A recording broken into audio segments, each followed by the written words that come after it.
La info no se detiene, nuestras redes tampoco. En Facebook, Instagram y Twitter somos @Universidata.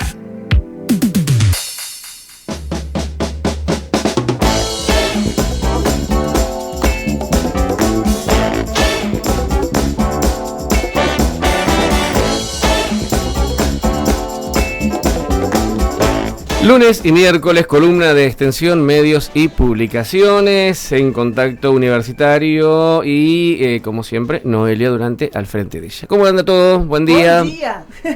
Buen día. Les dije que íbamos a tener invitada en piso y que íbamos a necesitar traducción. Sí. No vamos a tener traducción, pero tenemos a la invitada en piso que nos vino a visitar. Ella es Elisângela. Bom dia. Mortari es profesora, investigadora, extensionista del Departamento de Ciencias de la Comunicación de la Universidad Federal de Santa María de Brasil. Es Río Grande do Sul, ¿no? Rio Grande do Sul. Río Grande. Ay, qué lindo. Qué lindo que habla. Sí, qué lindo entender también y poder... Despacito vamos a hablar y... Vamos a estar despacito, tranquilos, hablando con tranquilidad. Así que paciencia, Eli. Sí, perfecto. No, pero se le entiende muy bien lo poco que pudimos intercambiar recién, así que yo le decía que, bueno, a los cariocas se complica, digamos, porque hablan muy rápido. Ellos nos dicen lo mismo, ustedes hablan muy rápido. Así que vamos a intentar hablar lento hoy y entendernos. Sí. Eli nos está visitando ya hace unos días en la ciudad de La Plata, porque además de ser profesora, de ser investigadora, extensionista, ella es parte de la Comisión de Comunicación y Medios del Grupo Montevideo de AUGM. Hemos ya hablado acá, hemos hecho varias notas acerca de AUGM, que la Universidad Nacional de La Plata es parte, sí forma parte, y Eli es parte también junto a Josefina Bolis, que es la prosecretaria de Medios, de la Comisión de Medios, y estás con una escala, sería como un intercambio para nosotros docente de AUGM, ¿verdad? Sim, verdade. Primeiro, prazer estar aqui na Universidade Nacional de La Plata, né, representando a Universidade Federal de Santa Maria. Agradeço a acolhida de todos e de todas. No Brasil nós temos essa questão do gênero na nossa língua, né? Então acabamos falando sempre todas e todos como uma forma de agregar, né, a todas as pessoas, a toda a gente, né, independente do seu gênero. Mas então, eu faço parte do grupo da Comissão de Meios e Mediação Universitária, né, Comunicação Universitária, do Grupo Montevidéu, da UGM, e estamos numa escala docente, que é um programa de intercâmbio que a UGM proporciona para os membros, né, ou para as pessoas que fazem hoje investigação nas suas universidades. São 42 universidades que fazem parte da Associação das Universidades do Grupo Montevidéu e de 6 países, né? E a Universidade Federal de Santa Maria e a Universidade de La Plata são, então, uma dessas universidades que estão fazendo parte do grupo. E me permitem estar aqui nessa escala docente, né, mas também há a possibilidade de estudantes de graduação participarem desses intercâmbios. Então, se estudantes de graduação, por exemplo, daqui de La Plata, né, da Universidade de La Plata, quiserem fazer o intercâmbio na Universidade Federal de Santa Maria, estaremos recebendo por este programa da UGM, assim como estudantes de pós-graduação, docentes e servidores técnicos, né, também existem essas 4 escalas que são oferecidas pela UGM. Es bueno remarcar esto que dice Eli, que nosotros y nosotras, siendo parte de la Universidad Nacional de La Plata, ya sea estudiante o docente, puede ser también estudiantes graduados de posgrado, podemos, cuando así la UGM lo indica, que abre la convocatoria para hacer las escalas, uno se inscribe y puede participar, digamos, de estos programas de intercambio entre universidades pertenecientes a UGM.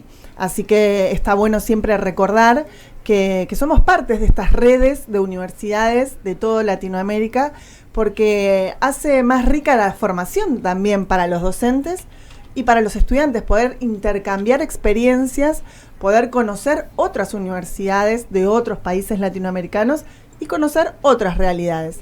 Y Eli es parte de una universidad pública en Brasil, sí, ¿no?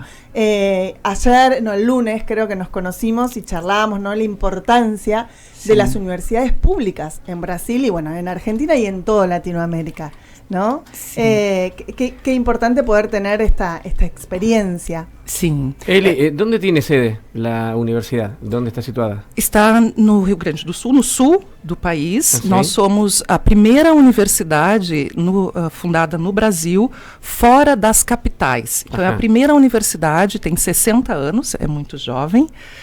Que foi fundada, então, saindo das capitais. Isso significa a possibilidade de que jovens estudantes do interior, das áreas mais rurais, podemos até assim falar também, né? Tivessem a possibilidade de ingressar no ensino superior. Né? E hoje a nossa universidade, estando nesse espaço, nesse contexto de interior, né, do estado, da província do Rio Grande do Sul, podemos falar assim, oferece 278 cursos, né, na nossa universidade, 129 cursos de graduação, 113 cursos de pós-graduação e 45 cursos de ensino médio, tecnológico, pós-médio, que chamamos. Seria Isso, perfeito. Ao total, somos 26.200 alunos, estudantes, né, mais ou menos. E em torno de 2.100 docentes y 2.500 por ahí técnicos. El estado de Río Grande do Sul, su capital es Porto Alegre. Porto Alegre, exacto. Y Santa María, donde está ubicada la Universidad Federal, está más o menos a 290, 300 kilómetros. 300 por lo tanto, kilómetros. Lo que explica él está bien destacarlo, ¿no? Está por fuera de una capital provincial para nosotros, sería, ¿no? Es como si la Universidad Nacional de La Plata no estuviese ubicada acá, sino, no sé, en San Nicolás, por ejemplo, claro. Sí. Con lo que eso implica, ¿no? La posibilidad de que estudiantes, Santa María es una zona rural, más bien rural, ou agrícola, não. Hoje ela hoje ela está nesse intermeio em função principalmente da prestação de serviço. Ela trabalha muito com a universidade, a universidade da vida, a Santa Maria, né? Da vida. Então, no entorno da nossa cidade, sim, é uma área mais rural, né? Mas estamos assim muito em função dos serviços, é o que movimenta a economia local. Y lo interesante de Eli, ella es comunicadora, pero se especializa en comunicación de paleontología, porque en Santa María hay una ruta paleontológica, ¿verdad? Sim, exato. Na verdade, como eu trabalho com a comunicação pública, né, a questão mais pensando a comunicação voltada para o fomento da informação de interesse público, nós começamos a perceber que nos últimos anos a área científica deveria não mais falar apenas com os seus pares, né? Então, paleontólogos publicam os seus textos, suas pesquisas para outros paleontólogos, assim como matemáticos para outros matemáticos, e assim, né, a ciência dialoga entre pares. E percebemos que havia uma necessidade de que a ciência saia dos seus espaços laboratoriais e fale com a população. A porta de entrada que eu tive foi a paleontologia. Por quê? Porque na nossa região se descobriu um campo de, né, fossilífero, vamos dizer assim, né, um campo de descobertas de fósseis muito importante, porque lá estão os mais velhos, né, dinossauros do mundo. Então era preciso comunicar isso ao mundo. Como que isso se faz? Então nós começamos a estudar a comunicação pública da ciência. E justo no momento em que o Brasil todo passava por uma situação de pandemia, assim como todo mundo, né? E descobria como é falar sobre ciência para a população. Naquele momento, o meu viés de pesquisa se debruçou sobre a paleontologia, que muito me encanta, porque é belíssimo falar sobre os dinossauros e tudo, né, a sua complexidade, mas também a sua beleza.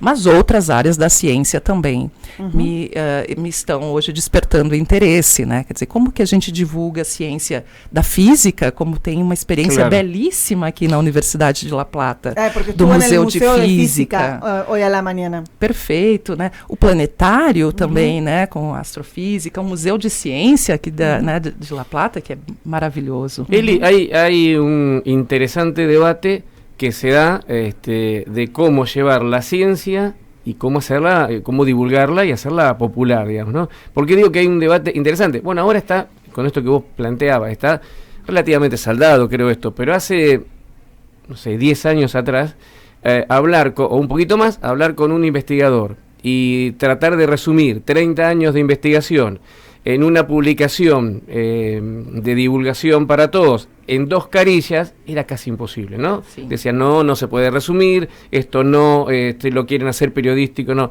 Creo que hemos llegado a un buen acuerdo, estamos aprendiendo esto que vos planteabas, ¿no? Y hoy es relativamente más sencillo, ¿no? Explicar años de investigación que uno los comprende desde el punto de vista periodístico, y este acuerdo me parece que va mejorando, ¿no? Sim, vai, sem dúvida que deve melhorar, até porque, por exemplo, no caso do Brasil, nós temos todo o investimento, ou a maior parte do investimento na pesquisa científica é público. Claro. O sea, toda a inversión que hay es pública. A investigação, o financiamento, sim. né? Então, os órgãos de fomento à pesquisa, a grande maioria, né? Temos um percentual pequeno, mas a grande maioria é público. E há uma parcela bem importante da pesquisa acontece nas universidades. O que ocorre é que hoje esses órgãos de fomento à pesquisa no Brasil precisam entender qual é o impacto social da pesquisa na sociedade. Claro. E isso força o pesquisador, o investigador, a olhar para o seu fazer científico e dizer como que eu comunico para a sociedade sobre o que eu faço. E muitas vezes esse pesquisador, porque é de uma área mais dura, né, como por exemplo a área da matemática, da física, da química, ele não sabe como fazer, por conta das lógicas desses dispositivos, né? Qual é a lógica do Instagram, do TikTok? Claro. Né, E aí muitas vezes esse pesquisador, quando solicitado por essas agências de fomento à pesquisa, coloca no seu projeto que ele vai ter uma página no Instagram. Claro. Mas ele não sabe que conteúdo que vai mobilizar a comunidade, como ele alcança aquele território, né? Que ele impacta com a sua pesquisa. Claro. Então, o nosso trabalho hoje de divulgação, nós comunicadores, precisamos compreender como é falar sobre a ciência usando esses dispositivos que estão hoje sendo mobilizados pela população, pelas comunidades. E, principalmente, mostrar o impacto social das investigações nas comunidades. E isso faz com que ocorra uma conjunção entre 2 aspectos fundamentais da universidade: a investigação e a extensão. Claro. A extensão é necessária. Hoje é fundamental. Não podemos mais ter pesquisadores, investigadores apenas no laboratório. Ele precisa também conjugar com seu aspecto extensionista em função do impacto social que ele provoca. La pandemia fue, vos lo mencionabas, pero fue fundamental, ¿no? Porque sin redes sociales y sin ustedes del otro lado, sin los investigadores contándonos de qué venía la cosa, hubiese sido imposible.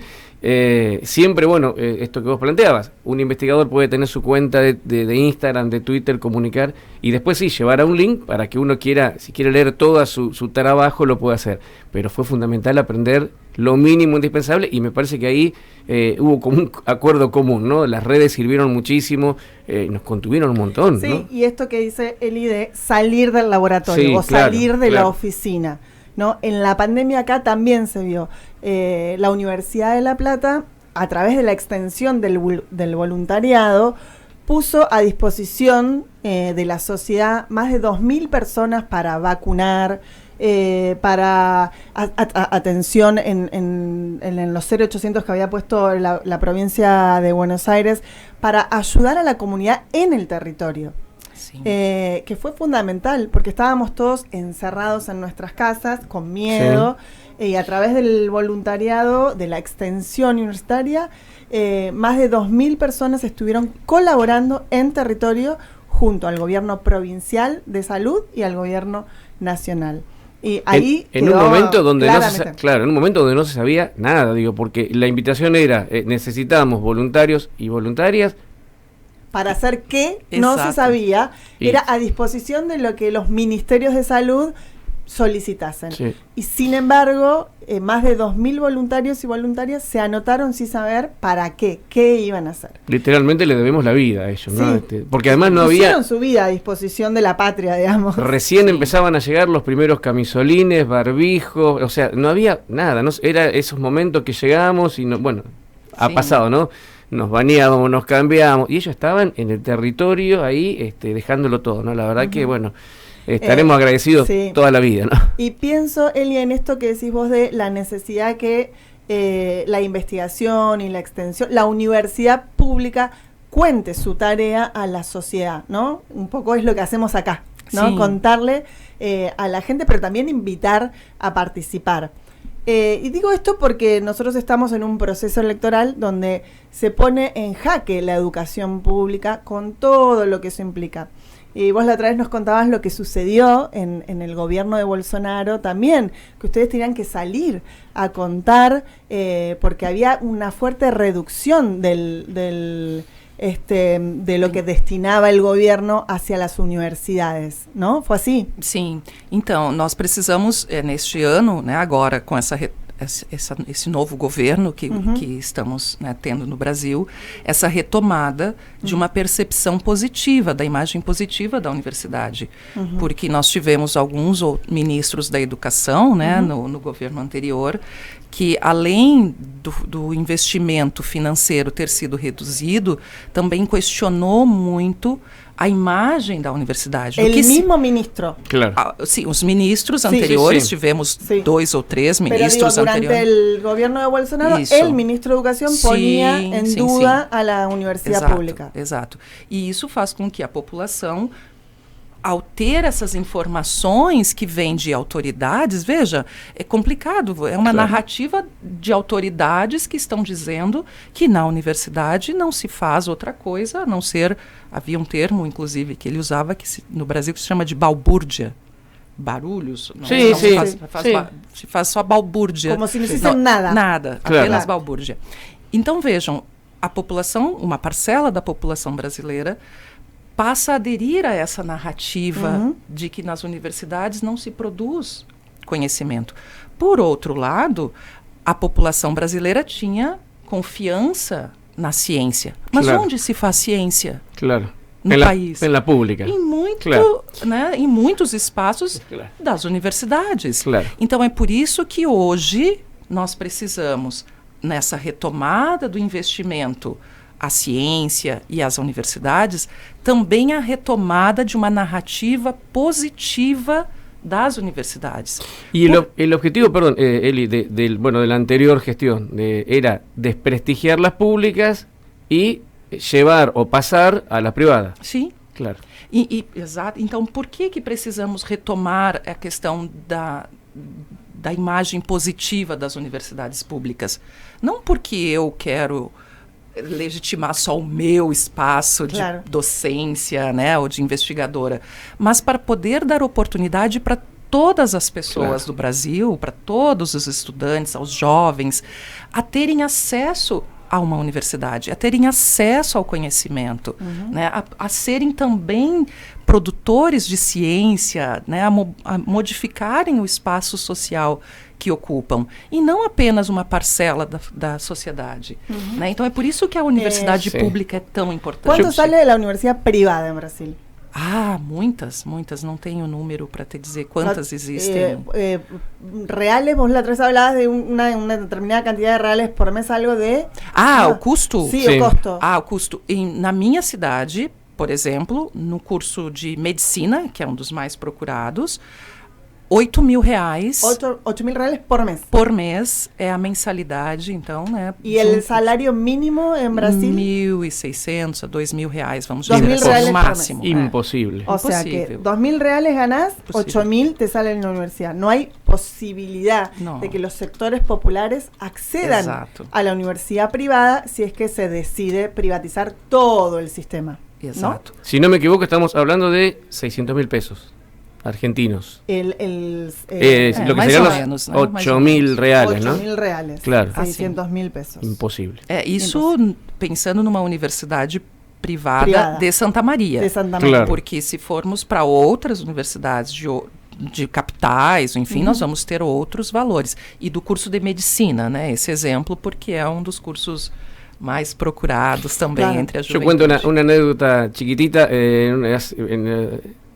tercer año de Bolsonaro estuvimos en Río unas horas en familia. Bueno, 2 de mis hijas estaban estudiando y el taxista que nos llevaba hasta la playa paró el taxi, nos pusimos a charlar más de 40 minutos, ¿no? Y en un momento, llorando, le dijo a mis hijas: prométanme que la próxima vez que vengan me van a decir que se graduaron. Porque él tenía 2 hijas, estaba muy comprometido para que terminaran su estudio. Dice, no sé si se van a tener que ir del país. Bueno, tenemos el mail y nos escribimos. Y bueno, ahora le voy a escribir que mi hija mayor se está graduando, quiero decir. Pero bueno, a ese nivel, y él contaba y nos marcaba muy claramente las similitudes que había, ¿no? Con el gobierno de Macri en su momento, con Bolsonaro, ¿no? Y lo difícil que se les hacía, ¿no? Él trabajaba todo el día, la esposa todo el día, para no poder estudiar. Sí. Es muy dura esa realidad. Es así, tal cual, ¿no? Y nos hermana una vez más con Brasil, digamos, ¿no? Que por suerte hay una fuerte universidad pública y se retoma la idea de profundizar la universidad pública. Y me quedo con esto de la narrativa, cómo se construye, ¿no? Desde los sectores, siempre son los sectores de derecha que tratan de banalizar lo que se hace en la universidad pública, ¿no? De menospreciar cuando en la universidad pública se investiga fuertemente, con un fuerte compromiso social, ¿no? Esto que hablabas vos es muy importante. El compromiso social de la ciencia, que no es que investiga por investigar, sino que tiene una mirada para poder ayudar a resolver los problemas sociales, ¿no? Desde todos los ámbitos, desde la matemática, la química, la física y las ciencias sociales también, ¿no? Sí. No solo las ciencias sociales están mirando los problemas de la sociedad, sino también las ciencias duras se ponen al servicio para resolver los problemas sociales. Sí, ¿no? sin duda. Y esto es necesario, porque además también se devuelve lo que la sociedad pone en juego cuando pagamos nuestros impuestos y pagamos la universidad pública, ¿no? Sí, recordemos que solo, por ejemplo, en la Facultad de Medicina, por año llegan aproximadamente 800 ingresantes que vienen de Brasil. Sí. Con el único requisito de que tengan el idioma español como para poder cursar, digamos, ¿no? Y la verdad que para nosotros es un orgullo recibirlos acá, y además se los escucha por las calles, se los escucha, es un orgullo. Además saber que la Universidad de La Plata es una de las elegidas, digamos, por chilenos, por colombianos, venezolanos, bueno, brasileños son creo que la mayoría, pero bueno, y uno quisiera que a lo mejor, esto que vos planteabas, ¿no? Que pudieran hacer sus estudios en Brasil, pero bueno, vamos por parte, ¿no? Son largos procesos, ¿no? Sim, porque como somos um país muito extenso e também muito distinto culturalmente, claro, né? Você precisa ter as universidades ou esses centros de pesquisa alocados nesses espaços de acordo com o contexto, com a demanda daquela região. Né? Hoje o sistema de ingresso ao ensino superior na universidade, no país, nas universidades públicas, é através de um sistema unificado. Então o estudante faz uma prova, sim, né, e ele pode ingressar, dependendo da nota, ele escolhe em qual universidade ele ingressa, na universidade pública de todo o país. Tem um exame de ingresso. Similar a Chile. Isso. Chile tem algo similar também. Mas dada a extensão territorial do país, o que ocorre é que esse estudante, por exemplo, do norte, que vem estudar no sul, ele tem que ter um processo de interação e de acolhimento muito maior na universidade, porque ele não vai conseguir visitar sua família com frequência, porque a cultura é diferente, desde a questão da alimentação, de tudo é diferente. Então, a possibilidade desse estudante também estar ali naquele espaço, né, universitário é muito mais desafiador.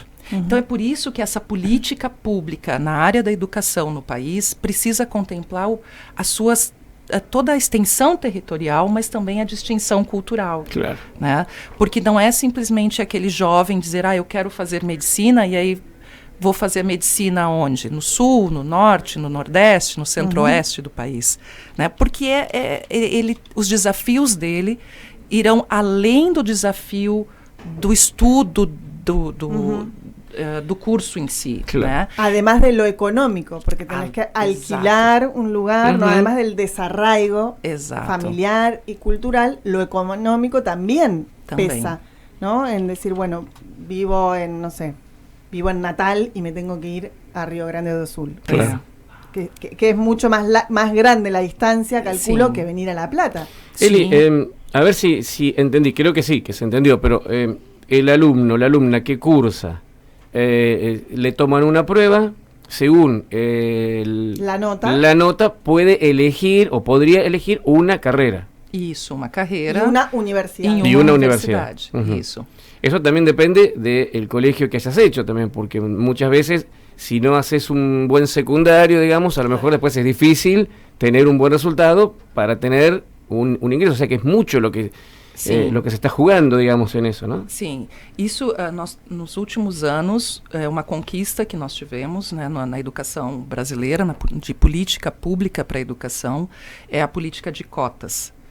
Então a questão das cotas foi fundamental para que o ingresso ao ensino superior brasileiro não ficasse elitizado, branco. Né, onde nós temos hoje a possibilidade de cotas reservadas para estudantes de escolas públicas, para cotas estudantes negros. Vacantes. Claro, sim. Perfeito. Né?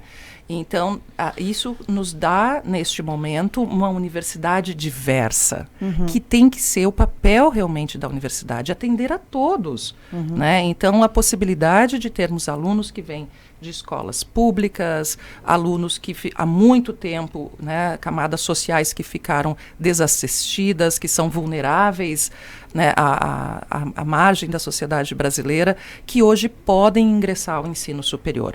O nosso desafio hoje, como política pública, é como reter esse aluno. Claro. A Universidade Federal de Santa Maria é a universidade que tem um dos maiores investimentos em assistência estudantil. Isso significa em prover ao aluno, ao estudante, casa, alimentação, bolsas de estudo, de transporte, né, enfim, para que ele fique na universidade. Claro. Né? Porque muitas vezes o aluno também precisa trabalhar, mesmo sendo uma universidade gratuita, ele precisa se manter, se alimentar, pagar a moradia. Então, nesse sentido, a universidade tem um suporte de manutenção, né, que a gente chama de auxílio estudantil. Te puedo preguntar a título personal, bueno, vos venís de Brasil, ¿cómo se están viendo el proceso electoral aquí de nuestro país? ¿Cómo se ve a Massa? ¿Cómo se ve a Milei? A título personal, sí que o por lo menos, o por lo menos que es lo que reflejan los medios, ¿no? Sim, sim. Eu vejo de uma forma muito parecida, próxima ao que tivemos, né, alguns anos atrás no Brasil. Quer dizer, as mesmas narrativas sendo construídas. Isso me assusta, né? Então, a forma como os meios de comunicação também, muitas vezes, estão enquadrando, né, esses assuntos, nos dá uma responsabilidade a nós, comunicadores, muito grande, né? Porque a população nos ouve, nos vê, né, interage conosco. Então, nós precisamos ter essa clareza de encontrar algumas marcas dessas narrativas que são semelhantes ao que ocorreu no Brasil, mas que estão ocorrendo também em outros países da América Latina, inclusive, né, para que não se repitam esses mesmos erros. Então, a minha angústia, vamos dizer assim, ela ocorre mais no sentido dessa nossa responsabilidade enquanto comunicadores para podermos entender a construção dessas narrativas e traduzi-las para a população. Como fazer? Né? Claro. Então, vejo esse movimento, né, acontecendo hoje na Argentina, como aconteceu no Brasil e como a gente ainda passa no Brasil, né? Porque são narrativas que persistem ainda. Bolsonaro utilizó mucho las redes sociales, el WhatsApp, para la circulación de fake news, ¿verdad? ¿Cómo se combate? ¿Cómo, sobre todo en sectores que no están acostumbrados a poder desarmar esas fake news? Vos desde el campo de la comunicación, ¿ves la posibilidad de contrarrestar eso? Bolsonaro utilizó una gran campaña, ¿no?, en redes sociales. Esto está pasando hoy en Argentina nuevamente. Eu penso e trabalho com isso, acredito nisso, que a comunicação pública é uma das nossas armas, vamos dizer assim, mais efetivas. Porque no momento em que nós temos a voz que vem dessa instância pública, desse espaço que é para atender o interesse do cidadão, da cidadã, é onde nós estamos mais isentos desse lugar político, governamental, né, ou de interesse econômico. Então, saber fazer e ter meios públicos para que a informação circule de uma forma efetiva para o cidadão é fundamental. Nós estamos reconstruindo a nossa comunicação pública no país. Né? A gente tem a empresa Brasil de Comunicação, que é uma das agências de produção noticiosa, de produção de informação muito importantes no país e que foi, de uma certa forma, desestabilizada nos últimos 4 anos. Estamos tentando retomá-la para que a informação de interesse público possa ser disseminada para o país. Lula reclamó hace poquito un canal, un sistema de comunicación al exterior, ¿no? Que nosotros no lo tenemos radio, algo, pero así como la televisión española, la BBC, tienen un canal hacia el exterior de noticias. Lula, Telam, pero no es lo reclamó, ¿no? Como un ejemplo para tenerlo, ¿no?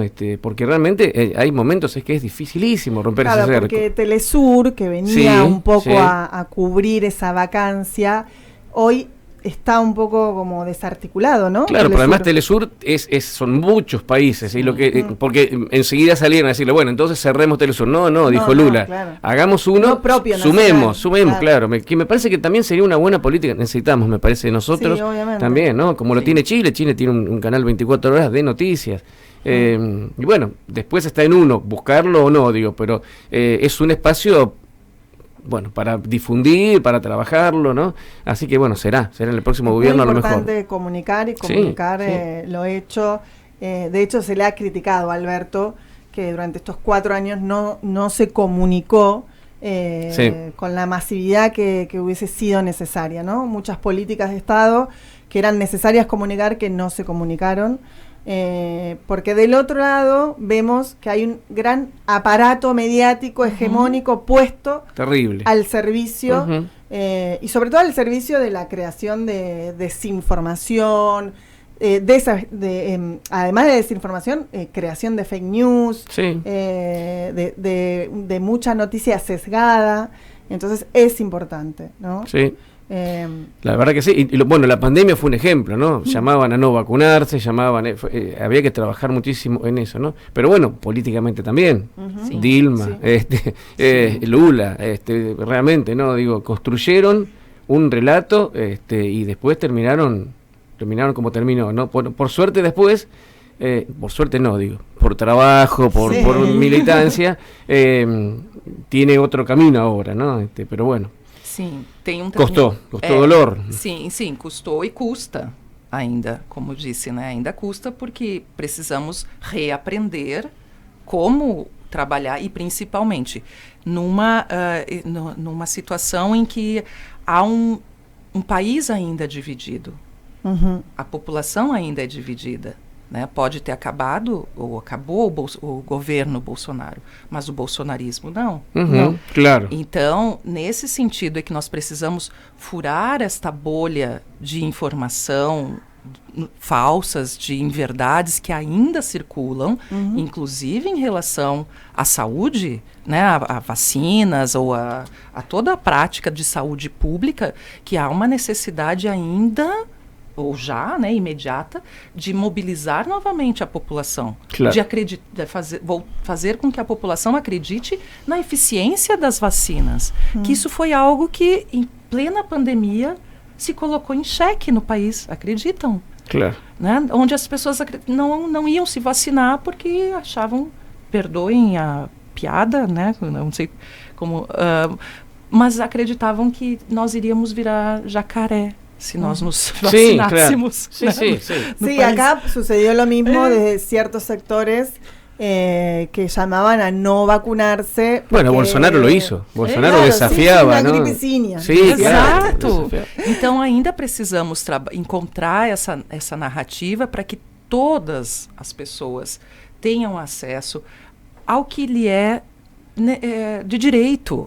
Então, na verdade, nós precisamos entender que essa divisão político-partidária que se estabelece no país hoje, ela acaba com a realidade do cidadão. Né? Ela faz mal ao cidadão. Então, no sentido de que não atende o seu interesse público. Claro. Então, a nossa vontade hoje, especialmente como investigadores, como extensionistas da universidade, é promover um conhecimento, inclusive de como falar, de como fazer uma informação de qualidade, para que as pessoas tenham garantidos os seus direitos de cidadão. Y en esa tarea estamos todos los días, ¿no? Eli, ¿hasta cuándo te quedas? Até sábado. Hasta el sábado. Estamos Primera aqui. vez en La Plata. Primeira vez e encantada com La Plata e com todos e todas que estão me recebendo muito bem, né? Muito assim feliz em estar aqui e descobrir cada vez mais um pouquinho, né, dessa nossa grande América Latina, que eu acho que nós precisamos estar mais próximos. Tenemos el calor. Sí. El calorcito, Hace la primavera frío. está un poquito fresca, pero Sí, bueno. hace frío. Igual en Santa María hace frío también. É muito frio Claro. no inverno e muito quente no verão. Em e verano. sem praia. Claro, porque Santa María está, digamos, Río Grande do Sul es el estado más al sur, Claro. ¿no? A la altura más o menos de Corrientes, sería, Misiones, Corrientes, ¿no? La parte de Argentina, o sea que sabés lo que es el frío. Sí, tienen nevadas en algunos casos, ¿no? Não, Santa Maria não. Não, neva um pouquinho em Gramado, que a gente chama da Serra Gaúcha, mas Claro. não chega a nevar no Rio Grande do Sul, a formar centímetros de neve, não. Y ayer estuviste en la Facultad de Periodismo y vas a estar mañana seguramente en el Museo de Ciencias Naturales. Sim, amanhã ao museu. Bien, o sea que intensa la jornada Sí. de trabajo, de estancia de AUGM. Además, en plenas elecciones estudiantiles que comienzan hoy, así que vas a ver las facultades movilizadas. Sim, perfeito. Eu cheguei à Argentina durante o primeiro turno das eleições, né, no dia 22 Sim. de outubro, e vou embora com as eleições estudantis. Então é uma movimentação maravilhosa. Isso mostra o quanto o país é vivo, é latente, né? Isso é muito bom de Es vivenciar. un lindo momento para los verdad. estudiantes. Si bien algunos dicen, bueno, te dan folletos, pero bueno, es muy movilizante realmente, ¿no? Además, bueno, hay facultades con 10.000 estudiantes votando, así que solamente una, 100 y pico de Refuerza la mil estudiantes. democracia, Claro, ¿no? totalmente. Tan necesario para la Exacto. vida democrática de la universidad, pero también de nuestros países en Latinoamérica que tanto hemos sufrido las dictaduras en Brasil, Uruguay, Paraguay, Chile. Así que celebrando la democracia. Exato. Sí, y pensaba también que del Mercosur, ¿no? Desde el 85 creado por Alfonsín, bueno, siempre me parece que más allá de los vaivenes políticos que ha habido, los cambios, en lo académico, en lo científico y en lo tecnológico siempre funcionó, digamos, nunca dejó de tener lineamientos concretos y claros, ¿no? Por ahí, en lo económico, bueno, sí ha tenido disparidad y las tiene, ¿no? Pero sí, me parece que, así como UGM, bueno, el Mercosur, en lo académico siempre fue sólido y por suerte sigue haciéndolo, ¿no? Perfeito. E veja, nós precisamos, especialmente, eu falo nós investigadores brasileiros, olharmos mais para os nossos irmãos, né? Para os nossos irmãos aqui próximo, porque muitas vezes, quando estamos falando em investigação científica, acabamos olhando para a Europa, Claro. né? Em fazer Claro. intercâmbios ou fazermos acordos de pesquisa com os países na Europa ou até da América do Norte, enfim. E a UGM, ela é fundamental para nós no Brasil por nos possibilitar essa internacionalização com os países da América Latina. Isso é fundamental. Nós estamos muito próximos, nós temos realidades muito próximas, né? Nós precisamos dialogar mais. Né? Então, me parece que esses acordos que existem no âmbito, tanto no âmbito acadêmico, né, o econômico, precisam estar cada vez mais valorados. Né? A gente tem hoje essa necessidade nos espaços de pós-graduação, especialmente nas universidades, pela internacionalização. E estar hoje, então, participando da escala docente na UGM, leva, né, para a nossa universidade esse ponto positivo de uma internacionalização né, aqui, né, criando esta rede entre Brasil, né, e Argentina, entre o FSM y La Plata, y Universidad de La Plata. Tan necesaria, ¿no? Esa relación entre países hermanos para poder producir conocimiento en conjunto y dejar de mirar a Europa y Estados Unidos y mirarnos un poquito más entre nosotros, que es tan fundamental y tan necesario. Gracias. Muchísimas gracias por la estar visita. acá. Y te sacamos un montón de tiempo. Mirá, hace muchísimo que estamos hablando y ella tiene que seguir con su jornada. Así que te agradecemos Un gusto. muchísimo. Elisángela. Muito Elisángela obrigada. Mortari, que es profesora del Departamento de Ciencias de la Comunicación de la Universidad Federal de Santa María de Río Grande do Sul. Muchísimas gracias. Gracias. Obrigada, Nos obrigada. encontramos el lunes nosotros. Nos encontramos el lunes. Nosotros tenemos panorama de noticias y todavía una hora más aquí en Contacto Universitario.